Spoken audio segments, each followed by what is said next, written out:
사랑하는 성도님, 우리가 항상 모든 사람의 신앙생활을 볼 때 하나님의 목적과 뜻이 다 다릅니다. 그래서 함부로 고통을 받고 고난을 받는 것을 그냥 성경 우리가 알고 있듯이 율법적으로 이 사람 뭐 잘못해서 벌 받는 것 같다, 이런 식으로 함부로 말해서는 안 돼요. 하나님의 말씀입니다.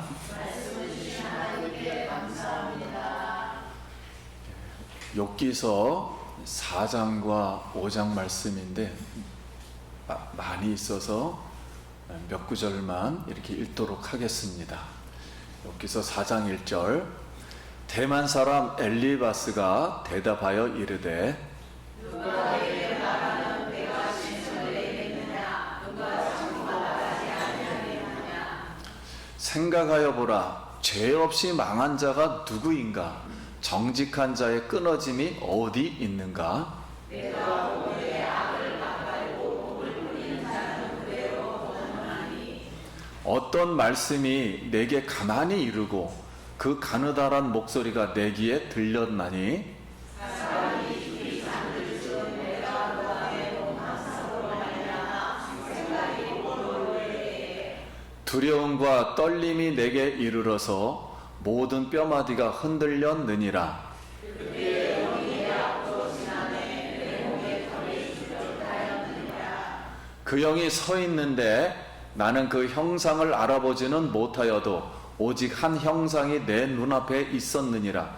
그때 내가 조용한 중에 한 목소리를 들으니 사람이 어찌 하나님보다 어렵겠느냐, 사람이 어찌 창조하시니보다 애통하겠느냐. 너는 부르짖어 보라, 네게 응답할 자가 있겠느냐? 거룩한 자 중에 네가 누구에게로 향하겠느냐? 누구가 온전한 자를 죽이고 시비가 어리석은 자를 멸하느냐. 내가 미련한 자가 뿌리 내리는 것을 보고 그의 집을 당장에 저주하였노라. 나라는 하나님을 찾겠고 내일을 하나님께 의탁하리라. 하나님은 교활한 자의 계교를 꺾으시고 그들의 손이 성공하지 못하게 하시며 지혜로운자가 자기의 계략에 빠지게 하시며 강구한 자의 계략을 무너뜨리시므로. 그들은 낮에도 어두움을 만나고 대낮에도 더듬기를 밤과 같이 하느니라. 불저다 하나님께 징계받는 자에게는 복이 있나니 그것은 너는 젖는 자의 징계를 신령히 감당하시리라. 내 자손이 많아지며 내 후손이 땅의 풀과 같이 될 줄을 내가 알 것이라. 내가 잠수하다가 무덤에 이르리니 마치 목시나 담을 때에 들어올리니라 보리라. 볼지어다 우리가 연구한 바가 이와 같으니 너는 들어보라. 그러면 내가 알리라. 아멘. 할렐루야. 아멘. 성도님 만나서 반갑습니다. 우리 한 번 더 인사하겠습니다. 한 주간 평안하셨습니까? 오늘도 하나님께 영광 돌리기 위해서 오늘 주일 예배에 이렇게 참석하신 성도님 한 분 한 분 사랑하고 축복하고 환영합니다. 오늘도 성령의 기름 부으심과 하나님의 은혜가 우리 성도님들이 하시는 일터 위에, 가정 위에 넘치기를 예수의 이름으로 축원합니다.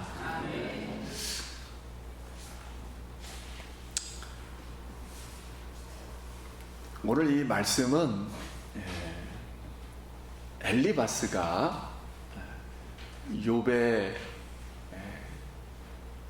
첫 번째의 말을 듣고 첫 번째로 대답한 이야기입니다. 그래서 이 엘리바스의 말 중에 우리가 이 두 가지 교훈을 오늘 한번 찾아서 은혜 받기를 원합니다. 여러분, 콩 심은 데 콩 나고 팥 심은 데 팥 난다라는 제목으로 인터넷에 올라온 이제 글입니다. 어느 사람이 귀농하여 시골에서 콩을 심었다. 수익콩을 심었다. 그런데 하나도 나지 않았다. 한 해는 콩을 안 심었는데 콩이 났다. 전년도에 심은 콩이 땅속에 숨어 있다가 지금 올라온 것 같다. 그래서 시골에서는 콩 심은 데 콩 나고 팥 심은 데 팥이 안 날 수도 있다. 이렇게 이제 올렸습니다. 우리가 보통 심는 대로 거둔다. 그리고 원인이 있으면은 결과가 반드시 있다.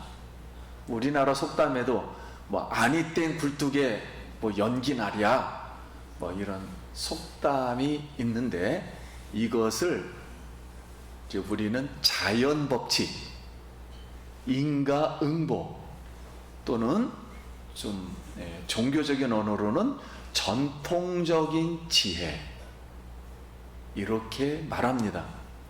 그래서 우리나라 이제 전래 동화에도 뭐 흥부와 놀부, 콩치와 팥쥐, 이런 모든 우리나라의 전래 동화는 선한 일을 하면은 복을 받고 악한 것을 심으면 벌을 받는다는 권선징악의 역사관을 우리나라도 가지고 있습니다.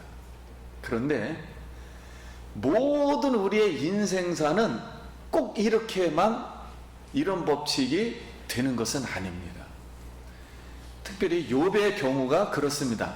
욥이 선하고 의롭고 정직하고 하나님을 경외하는 신앙을 가졌지만은 하나님이 시험을 허락해서 사탄이 욥의 재산과 그리고 욥의 가족들과 그리고 욥의 몸을, 건강을 이렇게 쳐서 지금 욥이 죄 없이 기앗장으로 몸을 긁으며 이 벌을 받고 있는 그런 상황으로 보입니다. 그러니까 선한 사람이 벌을 받은 거죠. 그래서 욥이 막 이런 한탄을 이제 처음으로 한 거야. 일주일 만에. 야, 내 생일날을 저주하고 죽어서 태어났으면 좋았을 것을 괜히 지금 생명만 연장돼서 너무 고통스러우니 아예 그냥 죽음을 동경하면서 죽음의 세계가 최고 편한 곳이다, 이렇게 막 한탄을 했어요.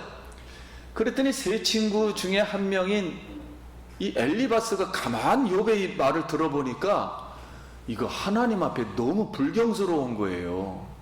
믿음이 없고 인격이 없어요. 볼품이 없어요. 그러면서 욥에게 이제 첫 번째 하는 말입니다. 야, 욥아, 내가 조금 이따 읽겠습니다. 욥아, 내가 옛날에는 약한 손을 가진 사람을 많이 도와주고 힘을 주고 그 다음에 그들을 많이 가르쳐주지 않았느냐, 성경 말씀을. 근데 네가 정작 고통을 받다 보니, 고난을 받다 보니 네가 좀 악한 사람처럼 되었구나. 그러면서 생각하여 보라, 이 말을 첫 번째로 합니다. 생각하여 보라. 그래서 오늘 말씀이에요. 생각하여 보라. 죄 없는 자가 누구인가? 정직한 자의 끊어짐이 어디 있는가? 내가 보건대 악을 밭갈고 독을 뿌리는 자는 그대로 거두나니, 그랬습니다. 그러니까 다 하나님의 이 기운이 멸망하고 그의 콧김이 사라지느니라. 그러니까 엘리바스의 말은, 야, 내가 볼 때는 네가 아무리 훌륭한 신앙생활을 했어도 네가 알지 못하는 죄가 있단 말이에요. 그 죄 때문에 네가 망한 거야. 그러면서 사자 얘기를 합니다. 사자가 으르렁거리지도 못하고 이빨은 빠져 있어서 새끼들은 다 흩어졌다. 그러니 네가 지금 그런 상태로 있어가지고는 자녀들을 네 죄 때문에 다 죽인 거야. 그러니까 너가 그러니까 벌 받은 거지. 그런 거 알지 못하냐? 라고 간접적으로 이렇게 엘리바스가 말을 한 겁니다. 근데 우리가 옛날부터 들어왔던 우리가 전통적인 지혜가 바로 이거예요. 이게 틀린 말이 하나도 없습니다. 이 전통적인 이 지혜, 악을 심으면 벌을 받고 선을 심으면은 이 복을 받는다. 이 자연 법칙 또는 인과응보 사상, 이거를 우리는 이 성경을 통해서 종교적으로 신명기적 역사관이라고 합니다. 왜냐하면 신명기에 이 말에 순종하면 복을 받고 이 말을 순종하지 않으면 저주받는다 라는 이 기본 원칙이거든요. 근데 이것을 가지고 엘리바스가 욥의 고난을 보니까 다 잘못되어 있는 거예요. 다 잘못되어 있죠. 왜냐하면 벌 받는 거 보니까 지금. 그래서 욥의 말들은 다 하나님을 모욕한 겁니다. 그래서 엘리바스가 생각하기를 아무리 이런 사상으로 생각해봐도 야, 욥을 이거 빨리 교정시켜줘야 되겠다. 그래서 욥아, 내가 말을 할 수밖에 없다. 그러니 내가 말할 때 너 짜증내지 마라. 그리고 꼭 들어봐. 이렇게 말을 한 겁니다. 그런데 욥기서 47장에 결론적으로 하나님이 나타나가지고 이런 말을 하였습니다. 7절 요거 같이 한번 읽어볼까요? 시작. 여호와께서 욥에게 이 말씀을 하신 후에 여호와께서 대만 사람 엘리바스에게 이르시되 내가 너와 내 두 친구에게 놓아노니 이는 너희가 나를 가리켜 말한 것이 내 중 욥의 말같이 옳지 못함이니라. 하나님은 엘리바스와 친구들이 이런 사상으로 말해준 것이 하나님에게는 옳지 못한, 너 잘못한 말을 했다, 이렇게 최종 결론을 내주었어요. 근데 우리가 이제 엘리바스의 말을 생각해 볼 때 하나님을 걸고 넘어졌던 욥의 말도 당황스럽지만 하나님을 걸고 말하는 엘리바스의 말도 상당히 당황스러워요. 왜냐하면은 그 이유는 여러분, 우리가 저도 마찬가지고 많은 목회자들이 이렇게 설교합니다. 여러분, 오늘 당장 어려도 결국은 믿음으로 사는 사람이 복을 받습니다. 그러니 여러분 기도합시다. 하나님을 붙들어야 되고 나가야 돼요. 근데 혹시 여러분 중에 혹시 알게 모르게 지은 죄들이 있을 수도 있어요. 그러니까 그 죄를 한번 깊이 생각해보고 하나님께 나아가기 바랍니다. 근데 이 설교가 욥의 설교와 엘리바스의 설교와 별반 다르지 않습니다. 그런데 이 말이 맞는 말이지만은 하나님의 특별한 시험 가운데 죄 없이 한 하나님의 목적이 있었거든요. 근데 그걸 모르고 욥을 받는, 고난을 받는 사람에게 말하는 것은 맞지가 않다는 거예요. 그렇게 말하는 것은 맞지가 않다. 그래서 엘리바스처럼 이런 자연 법칙만 가지고 인과응보를 가지고 건선징악 역사관을 가지고 전통적인 지혜로다 악을 심으면 벌을 받고 선을 심으면 복을 받는다라는 역사관으로 모든 고난을 해석해서 말하는 건 잘못이라는 겁니다. 그래서 오늘 첫 번째로 우리가 엘리바스를 통해서 오늘 교훈받는 것은 함부로 추상성을 가지고 인과응보나 건선징악 역사관을 가지고 고통과 고난받는 사람을 판단하고 비난하는 말과 정죄하는 말을 조심하고 고통과 고난의 말을 잘 들어주고 충분히 위로해주는 모든 성도님 되시길 예수의 이름으로 소원합니다. 또 하나는 이제 엘리바스가 욥이 고난을 받을 때 이거 뭐지? 하고서 엄청 고민을 하다 꿈을 꿨어요. 꿈을 꿨는데 두려움이 막 휩싸이면서 몸이 떨리면서 한 영이 딱 자기를 사로잡아 가지고 말하는 것이 있었습니다. 그래서 그 말하는 것을 들어보니까 4장 17절에 사람이 어찌 하나님보다 의롭겠느냐? 사람이 어찌 그 창조하신 이보다 깨끗하겠느냐. 이 말을 딱 듣고 나서는 이제 그 다음날 욥에게 이 말을 하면서 또 덧붙입니다.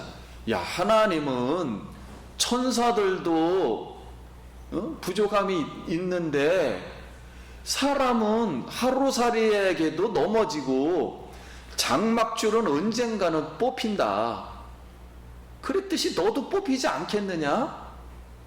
그러면서 모든 뿌리까지 이렇게 뽑혀서 추수한 모든 열매들을 다 빼앗긴다. 그러므로 지금 욥이 분노하고 있는 걸 보니 너 틀림없이 하나님 앞에 의롭지 못해. 분노하는 사람이 무슨 하나님께 의롭겠느냐? 그러니 하나님께 분노하는 것 보니까 틀림없이 넌 징계받는 거야. 그러니 하나님의 징계를 업신여기지 마라. 그러면서 만약 네가 회개하고 하나님께 나아간다면 6가지나 7가지의 이 환난이 닥쳐도 미치지 않고 죽지 않고 그 다음에 전쟁에서 하나님 구원하고 네가 잘못된 혀로다 말을 말해도 하나님 벌을 주지 않을 것이며 회개한다면 자녀를 많이 주고 이 장막에서 편히 쉬다가 장수하다가 죽으면 사람들이 네 장례식 때 꽃 들고 이렇게 올 것이다 라고 조언을 했습니다. 그런데 여러분 한번 가만 생각해 보세요. 사람이 하나님보다 의롭겠느냐 이 말. 근데 이 말 중에 인간이 하나님보다 의롭겠느냐 이 말은 100% 맞아요. 인간이 하나님보다 의로울 리가 없죠. 절대로. 어디 비교를 합니까? 그런데 우리가 여기서 생각해야 할 것은 하나님이 의로우시다면은 하나님의 의로움은 어떤 의로움인가를 바로 알아야 됩니다. 하나님의 의로움이란 무엇인가? 그래서 예수님은 바리새인과 의로움에 대해서 많은 이야기를 했어요. 예수님과 바리새인은 의로움을 추구했습니다. 그래서 의로움이라는 것은 거룩함인데 이 거룩함은 하나님을 닮는 거예요. 하나님을 닮는 것인데 하나님을 닮으려면 우리가 구별이 돼야 됩니다. 그런데 바리새인들은 거룩함을 이렇게 말을 했습니다. 우리가 거룩해지려면 거룩하지 못한 사람들, 세리나 창녀나 창기나 이런 사람들, 그리고 병들어서 불결하고 부정하다고 일컬음을 받았던 사람들하고는 같이 있으면 안 된다. 그러면은 의롭지 못하다. 이렇게 생각을 했어요. 그런데 예수님은 반대로 거룩함이라는 것은, 의로움이라는 것은 거룩하지 못한 사람들을 거룩하게 만드는 것이다. 의롭게 만드는 것이다. 그리고 진정으로 깨끗함은 깨끗하지 못한 사람들을 깨끗하게 만드는 것이다. 그러면서 이 거룩하고 깨끗하지 못한 사람들하고 죄인들과 세리와 창녀들과 같이 밥도 먹고 제자도 삼아주고 구원도 시켜주었어요. 그래서 예수님의 의로움은 누군가를 죄인으로 만드는 것이 아닙니다. 예수님의 의로움은 누군가를 의인으로 만드는 것인데 바리새인들의 의로움은 누군가를 죄인으로 만드는 거예요. 이게 차이점이었어요. 그런데 우리가 하나님의 이 의로움이라는 것은 말 그대로 예수님의 말씀처럼 인과 법칙 속에서, 물론 죄를 지어서 벌을 받는 사람도 있지만 이 인과 응고의 법칙 속에서 하나님의 은혜와 정의가 있습니다. 하나님의 은혜와 정의가 숨어 있어요. 욥이 지금 시험을 받는 것은 죄가 없었거든요. 하나님이 처음부터 그랬거든요. 이 사람은 의롭고 선하고 정직하고 하나님을 경외하는 사람이다. 동방에 이런 사람을 찾아보려면 한번 대봐라. 이럴 정도로 칭찬을 했어요. 그러니까 하나님의 은혜 속에서 지금 고난을 받고 있는 겁니다. 오히려 욥은 하나님의 은혜를 받고 있는 거예요. 근데 이 엘리바스가 자기가 신비 체험을 해가지고, 오늘날 성령 체험이라 그러죠. 신비 체험을 해서 들은 말, 그리고 은사 체험을 해서 들은 자기의 경험의 말을 가지고 욥의 고난을 해석을 하는 거예요. 특별한 상황 속에 있는 욥의 고난을 해석을 하다 보니 욥이 의롭지 못하는 거예요. 그러니 너는 빨리 죄를 아마 분명히 있다. 그러니 빨리 회개하고 하나님을 찾으면 복을 받는다. 라고서 이렇게 조언을 해 주었지만은 하나님께서 볼 때는 이거 잘못됐구나. 왜 그러냐면, 여러분 동쪽에서 질문을 했는데 서쪽에서 대답한 결과가 되어버린 거예요. 그러니까 엉뚱한 말이 되어버린 거예요. 말은 다 맞는 말인데 전혀 도움이 안 된 말이었어요, 욥에게. 왜냐하면 하나님의 뜻이 전혀 틀렸기 때문에 그래요. 하나님이 생각한 대로 한 자도 맞지를 않은 거예요. 그래서 오늘 성도님들, 우리가 성경에도 있잖아요. 가인과 아벨 이야기에서 아벨은 선했거든요. 근데 가인이 죽여버렸어요. 갑자기 죽어버린 거예요. 어떻게 해석합니까? 그리고 요셉도 형들이 팔아버렸거든요. 잘못이 없는데. 그래서 애굽에서 와가지고 보디바르 아내하고 상관도 안 했는데 너 죄 졌다 그래가지고는 감옥에다 쳐넣었어요. 그런데도 요셉은 이걸 깊이 자기 인생 속에 나타난 이걸 보면서 하나님께서 선을 이루시려고 나를 형님보다 먼저 이곳에 보냈나이다 라고 이렇게 해석을 했어요. 그래서 예수님이 오늘날 눈먼 자를 고쳐주었더니 바리새인들이 그랬습니다. 장님이 되어서 태어난 게 누구의 죄입니까? 부모의 죄입니까? 누구의 죄입니까? 그리고 예수님을 막 시험을 했어요. 그랬더니 예수님이 한마디죠.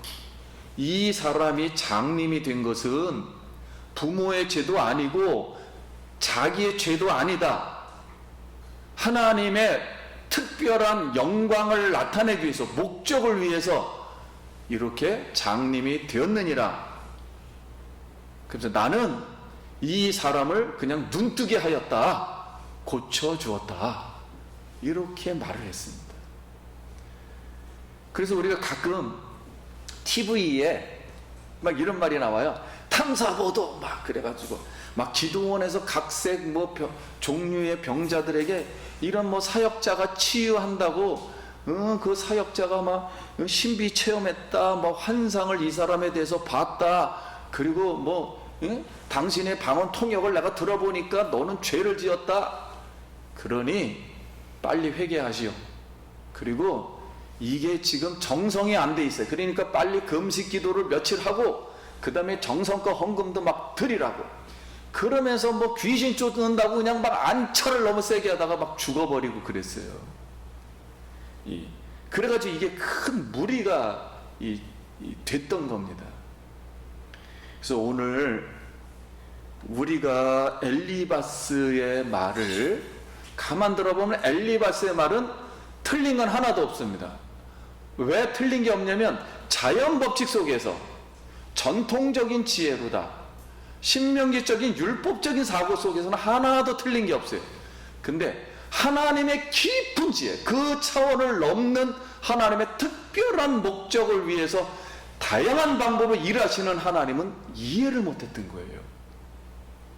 그래서 이런 사고관이 틀에 박혀 있었기 때문에 이것으로 욥을 말한 모든 것은 오히려 하나님에게 방해가 되었던 겁니다. 잘못이 되었던 거예요. 죄를 짓게 된 거예요. 오히려 이 엘리바스가. 그래서 사도 바울이 예루살렘으로 막 지나가는데 아가보라는 사람이 예언을 합니다. 왜냐면 실제 들었어요. 아가보야, 예루살렘에는 앞으로 흉년이 온다. 왜냐면 지금 아가보는 사도 바울이 예루살렘으로 간다니까 다 죽을 것 같거든요. 그러니까 사도 바울을 위해서 기도를 엄청 했습니다. 그랬더니 하나님이 말하기를, 사도 바울에 대한 직접적인 얘기는 안 하고, 야, 예루살렘에 가면 흉년이 온다. 그리고 한마디 간접적으로 말했었어요. 죽을 수도 있다. 이 말을 해준 거예요. 하나님이 직접 들은 거예요. 성령의 음성을. 그래서 바울 보고, 바울아, 너 가면은, 지금 예루살렘 가면 흉년 때문에 너무 힘들어. 고통받아. 고생을 진짜 하고 또 죽을 수도 있다니까. 그랬더니 됐든 바울이 하는 말이 그 말 하나도 안 듣고, 내가 복음을 왜 받았는데, 복음을 받은 것은 고통이 오든지 죽음이 오든지 어느 곳에 가서 복음을 전하라고 한 거야. 나는 죽어도 상관없어. 나는 그러니까 흉년이 오니까 그 사람들이 나를 죽이려니까 더 가서 난 복음 전해야 돼 하고서 가버렸습니다. 말을 안 듣고. 그런데 결론은 고통을 받았어요. 그리고 잡혔어요. 그러면서 하는 말이, 나의 사명을 다하기까지는 나의 생명도 조금도 아끼지 않는다. 이 말을 했습니다. 그러니까 사랑하는 성도님, 우리가 항상 모든 사람의 신앙생활을 볼 때 하나님의 목적과 뜻이 다 다릅니다. 그래서 함부로 고통을 받고 고난을 받는 것을 그냥 성경 우리가 알고 있듯이 율법적으로, 이 사람 뭐 잘못해서 벌 받는 것 같다, 이런 식으로 함부로 말해서는 안 돼요. 그리고 어떤 것을 잘해도 마찬가지입니다. 이 사람이 신앙이 너무 좋기 때문에 이걸 잘하는 거야. 이런 은사가 왔다고 무조건 되고 그걸 받아들이는 건 아닙니다. 이런 것이 바로 이렇게 오늘 엘리바스를 통해서 주는 교훈입니다. 그래서 두 번째 우리가 교훈 받는 것은, 한번 띄워주세요. 하나님의 의로움을 착각한 거예요. 그러니까 충분하게 의로움을 이해를 못한 겁니다. 자신의 신비 체험을 들은 말이나 은사 체험으로 고난받는 사람에게 적용하려 하면 오히려 잘못될 수 있다는 교훈이에요. 그래서 우리는 각 사람에 대한 하나님의 목적과 계획이 다 다르므로 그 계획을 우리가 알 수가 없어요. 성도님, 지금 우크라이나에 전쟁이 일어났거든요. 그래서 많은 군인들이 죽었어요. 여러분 압니까? 왜 죽었는지? 그들이 잘못해서 죽은 건가요? 이렇게 해석하기가 어려운 거예요. 이런 일들이 막 벌어지고 있는 겁니다, 세상에서. 그렇기 때문에 항상 하나님의 신비스러운 지혜는 우리가 알 수가 없어요. 그래서 요번 지금 아무튼 하나님의 시험으로 고통을 받고 있습니다. 그래서 우리가 위로하는 사람에게 다가갈 때는 먼저 충분히 잘 들어야 됩니다. 제가 요번 주에 우리 이 앞에 이정열 우리 성도님이 얘기를 해서 죄송해요. 목사님, 전화가 왔어요.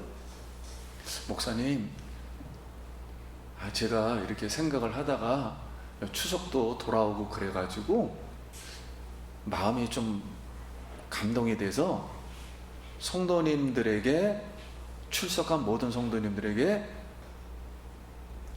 소금, 그 유명한 소금 있잖아요. 그 소금을 하나씩 드리려고 합니다. 그러는 거예요. 근데 성도님들, 저는 그때 무슨 생각을 했냐면은, 마음이 따뜻해지지가 않습니까? 제가 볼 때. 그리고 위로가 되는 거예요. 왜냐하면 우리가 무슨 일을 하든지 간에 아무튼 이렇게 같이 교제하고 나눠주고 따뜻한 마음을 이렇게 하다 보면은 신뢰가 생기고 이렇게 좋지 않습니까? 그래서 하나님이 나에게 또 교회에게 위로를 주는 거구나, 이렇게 생각을 사실 했어요. 그래서 이 말씀을 안 드릴까 그러다가 오늘 본문에 위로가 나오니까, 그래서 성도님들 작은 것이라도 나누고 어려움이 있으면 도와주고, 이래서 서로 위로해주는 주의 백성 되길 간절히 축원합니다. 그래서 이 하나하나 모든 것이 항상 장로님들이 길게 아무튼 꼭 이 기도를 빼놓질 않아요. 뭐 꽃꽂이라든가 식당 봉사라든가 교회 청소라든가 뭐 안내라든가 이 모든 것들이 다 하나로 이루어져서 서로가 위로하는 거거든요. 어떻게 보면 위로하고 교제하는 거거든요. 그래서 이런 속에서 하나님의 은혜와 정의를 성도님들 발견할 수 있길 축원합니다. 그래서 이것으로 또 우리가 살다 보면 하나님의 놀라운 마지막 회복과 역사와 축복이 있을 줄 믿습니다. 우리 기도하겠습니다.